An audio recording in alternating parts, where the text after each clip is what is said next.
انہیں شہید کر دیا گیا؟ کس نے کرایا؟ کہاں سے تعلیم حاصل کر کے آیا تھا وہ جس نے شہید کیا شاہ فیصل شہید کو؟ اس کی گردن پر کون سوار تھی؟ وہ یہودی لڑکی کے جس کے فوٹو بھی شائع ہوئے، ایک گردن پر اٹھائے کھڑا ہوا شہزادہ اپنی ایک یہودی دوست کو۔ دوسری جنگ عظیم کے بعد ایک دور آیا، امریکہ ابھرا ہے دنیا کی عالمی سطح پر سیاست میں، اس کے ہاں کچھ آزادی کے تصورات تھے، اس نے بھی سپورٹ کیا۔ برطانیہ کمزور ہو چکا تھا، وہ اتنے بڑے علاقے کو اب ہولڈ نہیں کر سکتا تھا۔ ہندوستان بھی آزاد ہوا، پھر یہ کہ اور دوسرے علاقوں سے بھی اس کو پسپائی اختیار کرنی پڑی۔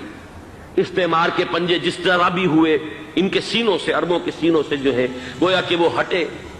لیکن امریکہ نے ایک اپنی بہت بڑی حکمت عملی جو اختیار کی، عالم عرب کے سینے میں اسرائیل کا خنجر پیوست کر دیا تاکہ یہ کبھی آزاد نہ ہو جائیں، ہمارے انگوٹھے تلے رہے، ہماری پالیسی گورن کرے۔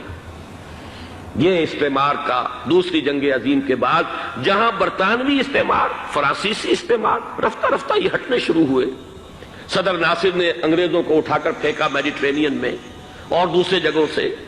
الجزائر نے آزادی حاصل کی فرانس سے، اطالویوں سے جو ہے لیبیا والوں نے آزادی حاصل کی، یہ ہو گیا، لیکن ایک خنجر پیوست کر دیا گیا اسرائیل کا سینہ عرب۔ اس صورتحال میں ظاہر بات ہے کہ ایک تو بڑی آئیڈیل پوزیشن تھی کہ پورا عالم اسلام متحد ہو، لیکن وہ تو بہت دور کا خواب معلوم ہوتا ہے۔ علامہ اقبال سے بڑا کوئی نقیب نہیں ہے ملت اسلامی کی وحدت کا، ایک ہو مسلم حرم کی پاسبانی کے لیے نیل کے ساحل سے لے کر تا بخاک کاشغر، لیکن انہیں بھی اپنے لیکچرز میں کہنا پڑا کہ اس وقت جو صورتحال ہے پورے عالم اسلام کی ایک وحدت بن جانا تو تقریباً ناممکن نظر آ رہا ہے۔ اگر کسی طرح ایک common wealth of Muslim nations وجود میں آ جائے تو بھی بڑی کامیابی ہوگی، لیکن اس سے بھی پہلے یہ تو زیادہ آسان تھا کہ عالم عرب ایک وحدت کی شکل اختیار کر لے۔ یہ تو ایک قوم ہے، اکثر و بیشتر ایک نسل یا زیادہ دو نسلیں کہہ دیجئے، شمالی افریقہ میں بربر نسل بھی ہے، باقی تو سب عرب ہے۔ یہ پورا عالم ایک نسل، ایک زبان، پورے اتنے رقبے کے اوپر بولے جانے والی ایک زبان، یہ تو ایک ہو جائے۔ افسوس یہ ہے کہ اس کا ایک ہو جانا، ایک شخصیت ابھری تھی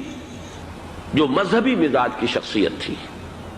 جو دینی مزاج کی حامل شخصیت تھی، اگر اس کی قیادت میں عالم عرب متحد ہو جاتا تو واقعتاً ایک بہت بڑا جو ہے مرحلہ وہ طے ہو جاتا پوری عالمی ملت اسلامیہ کی ایک وحدت اختیار کرنے کا۔ وہ شخصیت تھی شاہ فیصل شہید کی،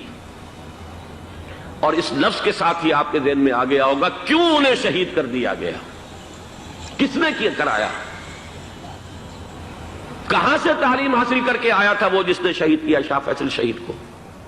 اس کی گردن پر کون سوار تھی؟ وہ یہودی لڑکی کے جس کے فوٹو بھی شائع ہوئے، ایک گردن پر اٹھائے کھڑا ہوا شہزادہ اپنی ایک یہودی دوست کو، لڑکی کو، اور وہی ہے کہ جس نے جا کر پستول سے شہید کیا ہے۔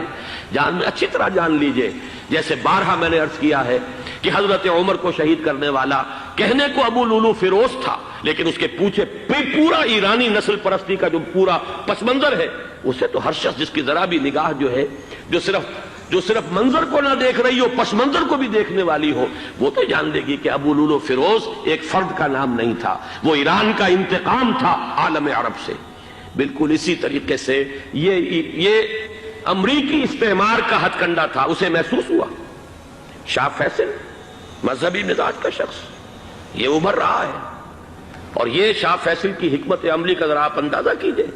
لاہور میں سمٹ کانفرنس ہوئی، اس میں وہ آئے، سب سے ٹاورنگ پرسنالٹی پورے اس وقت عالم اسلام کے اندر شاہ فیصل کی تھی،